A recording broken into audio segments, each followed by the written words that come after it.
The year is 2025. We live in a world where economic inequality is a hot topic. Across the globe, people are feeling the squeeze. The gap between the haves and the have-nots, it's more like a chasm. Millions of hard-working Britons are struggling to keep their heads above water. They're facing a cost of living crisis that feels more like a tsunami. Wages are stagnant, bills are skyrocketing, and the social safety net is riddled with holes. Essential workers, the backbone of our society, are forced to choose between heating and eating. Meanwhile, a select few seem to exist in a bubble of obscene wealth and privilege. Tonight, we're going to shine a light on these hidden costs of inequality. Let's talk about where your hard-earned tax pounds are actually going and what we can do to change it. First up, let's talk about the crown. The whole royals are just like us narrative. Bit of a stretch, isn't it?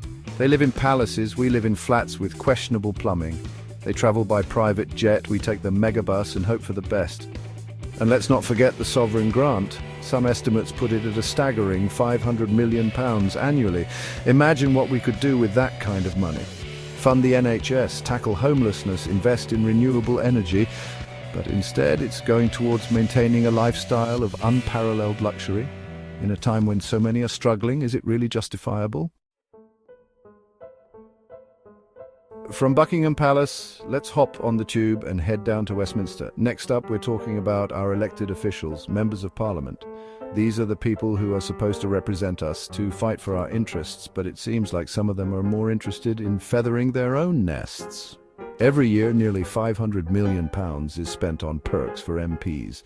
This includes everything from travel expenses and staff salaries to those infamous second home allowances.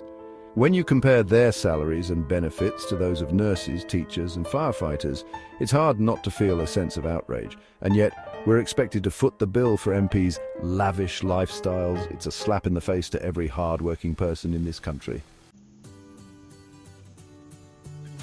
Now, let's shift our attention to the corporate world, specifically those big multinational corporations that seem to have more loopholes than a Swiss cheese factory. We're talking about companies that are raking in billions in profits, yet paying a pittance in taxes. How do they do it? 2 words: tax breaks. It's estimated that the UK government doles out a whopping £80 billion in corporate tax breaks every year. That's £80 billion that could be used to fund public services, invest in infrastructure, or provide much-needed relief to struggling families. But instead it's being funneled into the coffers of corporations that are already swimming in cash. When corporations don't pay their fair share, it puts a strain on the entire system. It's a system that's rigged in favor of the powerful, and it's time we called it out for what it is. Finally, let's talk about foreign policy, specifically the billions of pounds that the UK government spends on military interventions and foreign aid.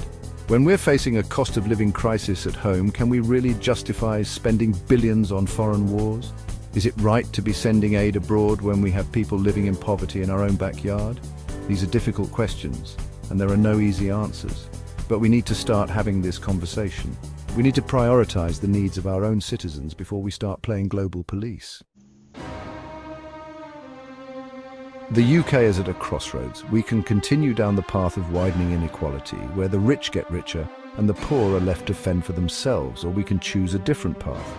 A path where we invest in our people, where we create a fairer society, where everyone has the opportunity to thrive. The choice is ours.